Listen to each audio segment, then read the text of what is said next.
The speech by Professor Colin Mayer of Oxford University's Saïd Business School was billed as a look at how to address the next financial crisis. But the problem, according to Professor Mayer, is that the issues that led to the most recent one have yet to be resolved. The fundamental problem that emerged in the last crisis was of a systemic nature.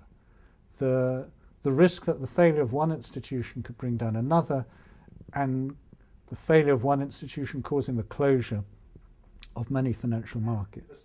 As a result of that systemic failure, Professor Mayer told the audience at an annual conference at NUS Business School, trust is in short supply, not just of bankers, but also of regulators. Being caught napping on the job, the natural response of regulators is to go into overdrive.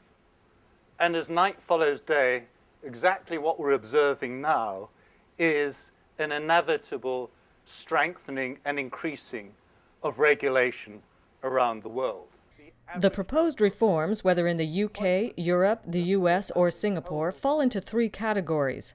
Structural, which has to do with the composition and operation of corporate boards, conduct and the way in which different parties should be responsible for risk management, including those responsible for executive pay, and communication and monitoring, not just executives communicating with shareholders, but shareholders taking a more active role in overseeing what's being done with their money.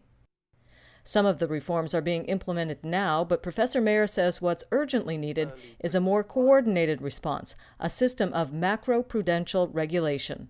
What is required to have effective macroprudential regulation is very well coordinated responses across different countries, not just from regulators within particular markets and countries.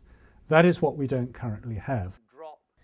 But without it, he says, the next financial crisis would be even more serious because countries that bailed out their financial systems the last time around will not be in a position to do it again. For NUS Business School, I'm Katie Sargent.